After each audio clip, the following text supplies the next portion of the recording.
Hi, I'm Marie Eldridge, and I'm with Leonie West, and we are going to introduce you to the Jade border ruler that she designed.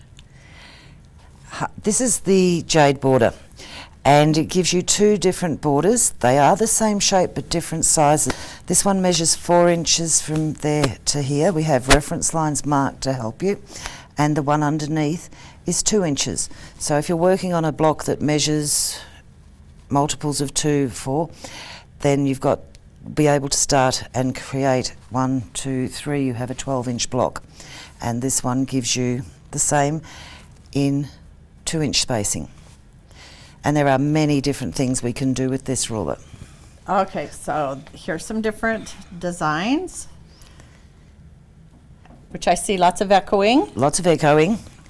We can run it round a block, so you can take a plain 12-inch block in a quilt and fill it up with lines, and then you can then fill lines, straight lines in between, and do different things.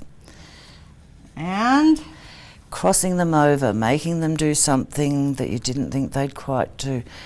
Using both sizes together in these ones and backing them on each other, and the bottom one is backed on and then turned around, so they're meeting in the middle differently. so we're all going to choose our favorite, or we're going to try every single And try one. something different. But let's see what they look like stitched out. So this is a 12-inch block using the 4-inch side of the ruler, and then inside there is an 8-inch and then a 4-inch. And if we had a quilt, which we'll stitch shortly, where we had 4-inch blocks and we want to just decorate the inside and then put something else inside, that's where they work really well. This is using the 2-inch one, the 2-inch, and so we've got our 2-inch around the edge, we've filled in the centre, and then I've backed them the opposite direction. All right, let's see how this works. We've just got a line drawn on just to do a quick one, and then we'll do some squares. So bring up the thread,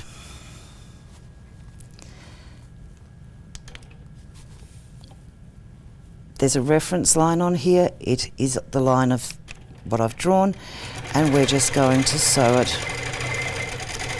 This is the 4-inch, and we're coming down to end on our line. I can then take that same template, flip it over, and we'll line up that reference line again, making sure that's in place, and we'll sew the opposite half.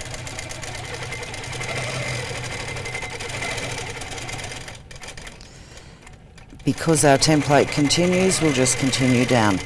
So if this was a border in a quilt, it would be much longer. Oh, We have one pretty little pattern already. that's such a great shape. Unique. It's different. We can fill those in. We can echo around those edges as well. And just play. We'll put the 2-inch one on here. Endless possibilities. Okay, let's see the 2-inch.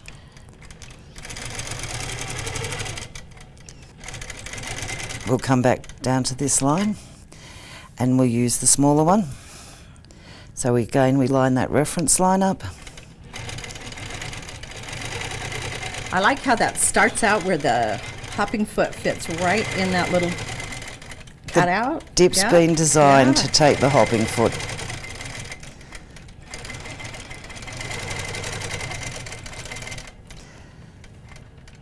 I'll stop there. Let's just move this and we can take a look at what we've stitched out. So there is our 2-inch compared to the 4-inch. And we're going to do it on some blocks now. I really like those. So we're going to do a square, which is a 4-inch square. I'm lining up the reference line on the edge of that square. I would use this where I was working on a quilt with lots of squares to give them quite a different look. We'll come down into the point here, stop there, move the rule around, line up our reference lines again.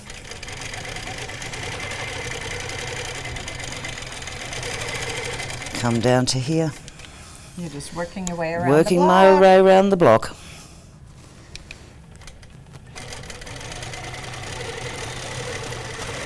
which I might mention, you probably know we have a ruler base on and we're using the shore foot. So rulers are just looking awesome with our great tools.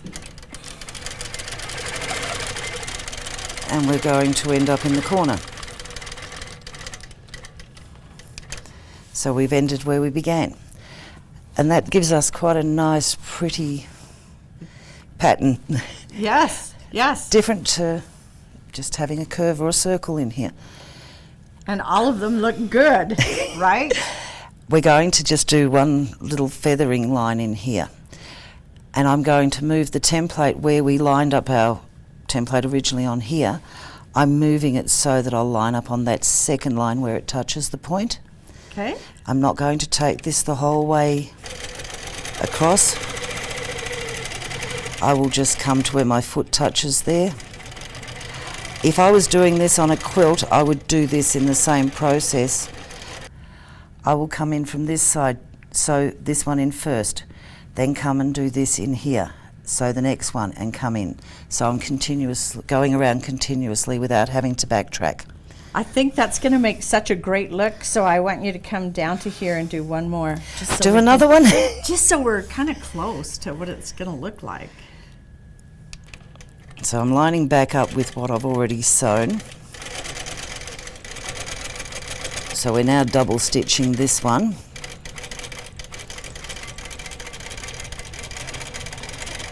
So we'll stop here.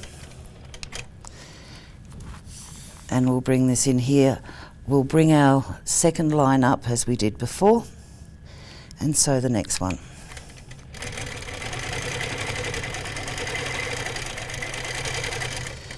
When we're working with rulers, it's good to plan where you intend to go with each row. We've had to backtrack that line to get back to here because I sewed that in first. But if I'd planned that in the beginning, I could have done that whole pattern without any backtracking in there. And then this would be double stitched, and That then would be that double would give a little stitched. more accent Yes. to it. All right. I like the double stitching giving you that extra definition. Okay. So- Moving on. I know you have more tricks. So you can use this in a border. You can use this in a block, a little 4-inch square. You could use this anywhere you've got that spacing of 4 inches. It works really well. This one I'll put the 2-inch one into here.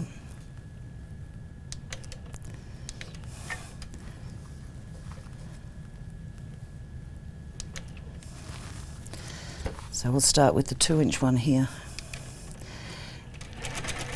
Having the reference line is what makes life easy. If you've got something to come back to. So you're just lining up that first line with the line that you've drawn, right? The first line on the template is lined up with the line of that I've marked, or our block edge, and the lines coming down here. They also line up with the edges of a square. Okay. So you've got more than one place to reference to.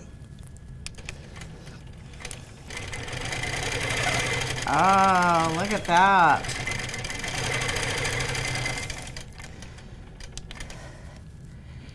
And then we could turn that again using that one of those reference lines. We have more lines than you actually need, but it gives you something else to play with. If I bring... Yeah, that's the part I like. I'll bring this one up here. And I'm going to come to, I think, about there. And then I'll bring it back on the other side. Doing that same, we've got to be into the start point here. Bring this one up to the line. And we can run that one.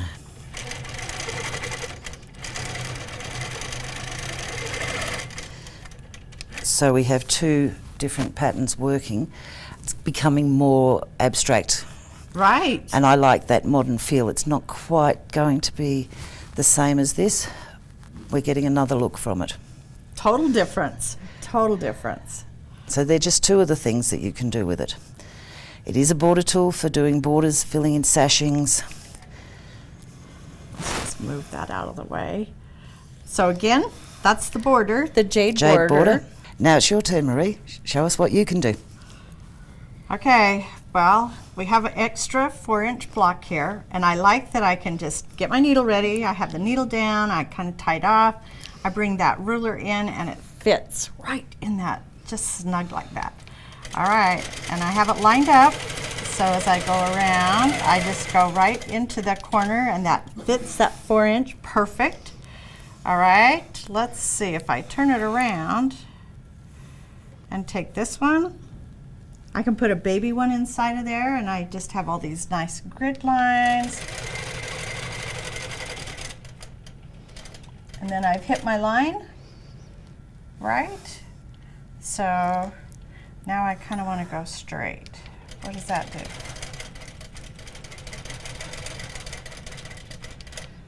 Okay, what if I come out of this corner and, oh, I can't go. See, there we go. All right.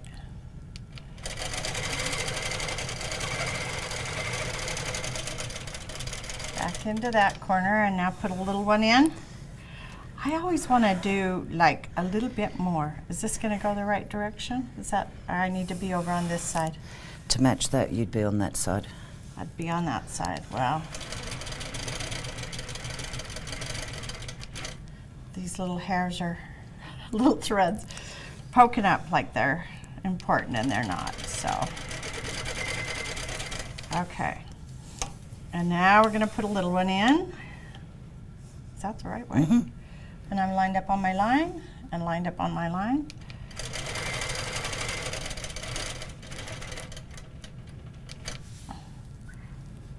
Look, we're getting some fun, funky things going on here. This is not your typical kind of ruler stuff. All right. It's finding what you want to do with it, making the ruler do the most for you. Is that right? Yes. There? Well, you know, you just don't want every quilt to look like everybody else's, right? And so we can come up with our own. Put our own personality into our quilting.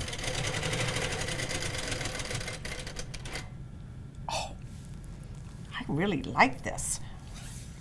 All right, I'm gonna have to go back up. You can see how it's filling in.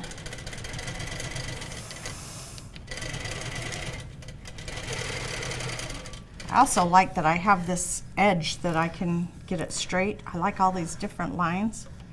All right, now I have And to... if you want, you can come out the other side.